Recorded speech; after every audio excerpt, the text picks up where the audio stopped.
우원식 후보가 재적의원 과반수 이상을 득표하였기에 전반기 국회의장 후보에 당선되었음을 선포합니다. 부탁드리겠습니다. 네.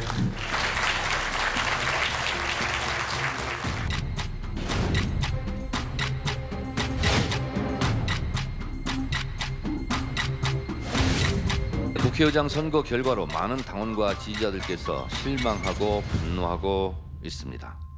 미안하고 미안합니다. 탈당하고 이런 분들 중에 과잉 반응으로 탈당하는 이런 소수의 팬덤 아니냐 이런 지적이 있는데 실제로는 아닙니다. 잠시 일렁임 이런 정도가 아니고 무슨 탈당들 하지 마세요. 저도 이렇게 남아있지 않습니까? 민주당에. 떠나지 마십시오. 절대로.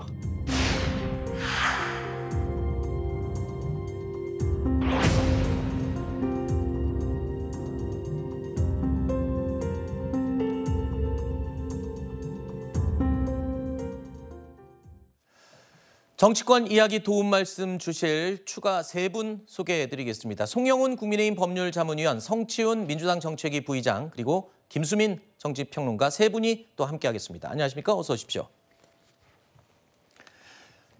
4월 10일 총선에서 승리를 거두었지만 최근에 민주당 안팎의 상황이 좀 시끄럽죠.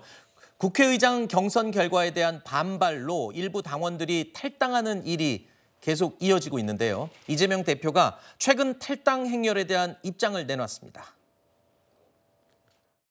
최근에 이제 의장 후보 선출 과정에서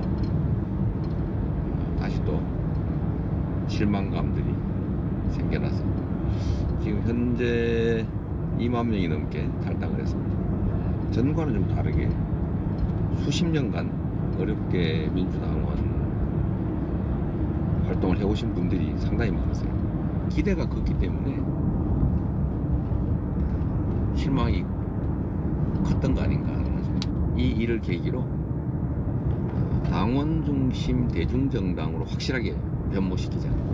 포기하면 끝입니다. 대신 혼을 내십시오. 더불어민주당 많이 바뀌지 않았습니까? 그런데 지금 포기하면 옛날로 되돌아갈 거예요. 저 장면은요, 노무현 전 대통령 추도식에 참석하러 이동하는 중에 차 안에서 유튜브 라이브 방송을 켜서 이재명 대표가 직접 이른바 뿔난 당심 달래기에 나선 모습이다. 이렇게 지금 소개가 되고 있는데요. 자, SNS에는 탈당을 결심한 당원들을 달래는 편지까지 쓰기도 한 것으로 확인이 됐습니다. 이재명 대표가 이번 상황을 생각보다 굉장히 좀 무겁게 느끼고 있는 게 아닌가라는 생각이 들기도 한데요. 이게 다 끝이 아닙니다. 어제 노무현 전 대통령의 추도식이 다 끝난 후에 당원 행사에 참석했던 이재명 대표가 여기서도 계속해서 당원 달래기에 나섰습니다.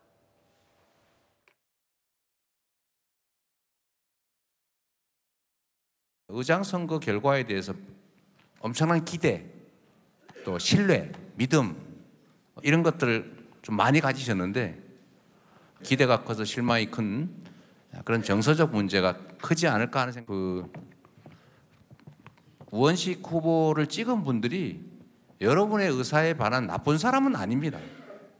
선출된 대리인의 생각이 선출한 사람들의 생각과 다를 때 어디에 더 중점을 둘 것이냐에 대해서는 철학적인 차이가 있습니다. 선출한 사람은 당연히 내 뜻에 따라 움직이게 되기를 기대합니다. 선출된 사람들 입장에서는 자유롭게 판단해야 된다라는. 지금 살펴보면요, 이재명 대표가 차 안에서 직접 라이브 방송을 통해서 또는 당원 컨퍼런스에서도 또는 편지까지 하루에 지금 3번 이상 이렇게 당원 달래기에 나선 건데 굉장히 여러 번 얘기를 하는 걸 보면 그만큼 지금 심각하게 느끼는 거예요. 밖에서 보는 것보다 이재명 대표가 유난히 더 예민하게 느끼는 것 같습니다. 뭐 그럴 수밖에 없겠죠. 아무리 뭐 민주당 당원이 뭐 200만 명이 넘는다 이런 이야기도 있지만 네. 그래도 당대표 입장에서 당원이 한 2만 명 가량 탈당을 하는 현상이 발생했다면 당연히 심각하게 받아들이고 이를 멈추기 위한 아니면 그들을 달래기 위한 언행들은 해야 되는 건 당연한 것이고요. 하지만 그런 건 있습니다. 이제 당원권 강화는 당연히 필요합니다. 한국의 정당들이 사실 뭐 당원의 교육이라든지 뭐 인재 육성이라든지 다른 이 정치 선진국들이 하는 정당의 기능을 제대로 수행하지 못했던 것도 사실입니다. 사실 권력 획득이라는 하나의 목적만 갖고 정당들이 운영되어 왔던 것들이 지난 수십 년간의 정당 운영이었기 때문에 이제는 이 당원들의 참여가 과거에 비해 훨씬 많이 늘어난 상황에서는 당원 교육, 당원들이 뛰놀 수 있는 좀 놀이터를 많이 만들어줘야 된다. 이런 이야기는 옛날부터 있었거든요. 네. 하지만 그것이 너무 부족했던 것이고 하지만 여기서 좀 조심스러운 부분, 아까 이재명 대표께서도 적절하게 얘기를 하셨는데 이 참여민주주의와 직접민주주의의 이 구분을 좀 할 줄 알아야 됩니다. 그러니까 네. 당원들이 참여할 수 있는, 뭐 뛰놀 수 있는 놀이터는 많이 만들어줘야 되지만 그것이 무슨 의장 선거의 퍼센터지에 뭐 그 투표에 직접 영향을 미칠 수 있는 네. 그런 것까지 한다면은 좀 이 직접 민주주의 영역까지 갈 수 있는 거기 때문에 그거는 전 사회적 그 한국 사회 토론이 필요한 문제이기 때문에 네. 그거에 대해서는 좀 조심스럽게 접근해야 된다 이런 말씀을 드립니다. 여당 쪽에서는 어떻게 보십니까? 지금 저렇게 여러 차례 당원 달래기에 나서는 이재명 대표의 모습. 지금 이재명 대표는 그동안에 강성 당원들을 본인들의 당내 기반으로 삼아오지 않았습니까? 네. 그런 상황에서 이제 강성 당원들 중 일부가 탈당을 한다고 하니까 이제 황급하게 만류하고 있는 그런 상황으로 보이기는 하는데요. 지금 이런 상황은 이재명 대표가 그동안에 자초해온 것이죠. 특히나 작년 12월에 당원 개정을 하면서 이런 강성 당원들 위주로 당의 여론이 과격화되어 갈 때 그것을 어느 정도 완충작용을 해줄 수 있는 대의원제의 역할을 축소시켰습니다. 그러니까 당내에서 당시에 많은 비판이 나왔고 뭐 정세균 전 총리 같은 경우는 본인이 오랫동안 정치를 해왔지만 이렇게 비민주적인 민주당의 상태는 처음 본다라고 했었고 이원욱 의원 같은 분은 직접 민주주의가 정치 권력과 결합하면은 그것이 독재가 될 수 있다는 것을 독일 나치에서 봤다 이렇게 직격탄을 날리기도 했어요. 네. 그럼에도 불구하고 계속 강성 당원의 흐름에 영합하는 모습을 보이다가 지금 어떻게 보면 부메랑을 맞게 된 것인데 그러면 이것은 이재명 대표가 자초한 일이니까 이재명 대표 스스로가 어쨌든 수습해야 되는 상황이 아닌가 그렇게 봅니다. 네, 사실 그 우원식 의원이 이 국회의장 경선 후보로 이제 선출이 되면서 벌어진 일인데 이 투표 결과에 지금 강성 당원들이 소위 말하는 뿔났다 이런 지금 분위기가 되는 거잖아요. 자, 이에 대해서도 김성환 의원이 어제 저희도 전해드렸습니다만 나 우원식 의원 뽑았다라고 공개적으로 밝혔는데요. 이어서 초선으로 국회에 입성하게 될 이강일 의원도 역시 내가 우원식 의원을 뽑았다라고 공개적으로 밝혔어요. 왜 이렇게 연달아서 이렇게 밝히는 걸로 보이십니까? 네. 일단은 이제 사실 우원식 의원이 이번에 의장 후보가 된 것도 민주당 의원 중에 다수가 지지를 했기 때문에 된 것이거든요. 그러니까 네. 이것도 보면 어떻게 보면 이건 역시도 민주당의 다수 의견이라고 볼 수 있는 거고 그러면 다수의 생각이 또 있는 것이다.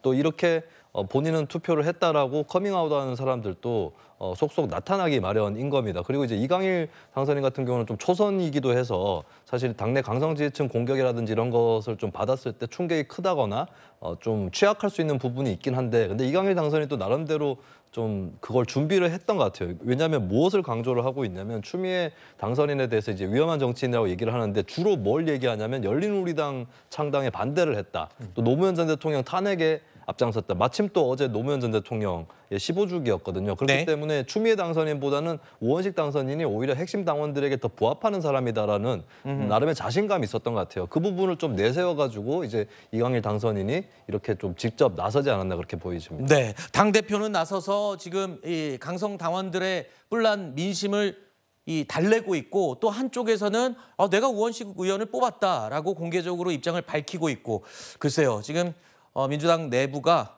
그렇게 편한 상황은 아닌 것 같습니다.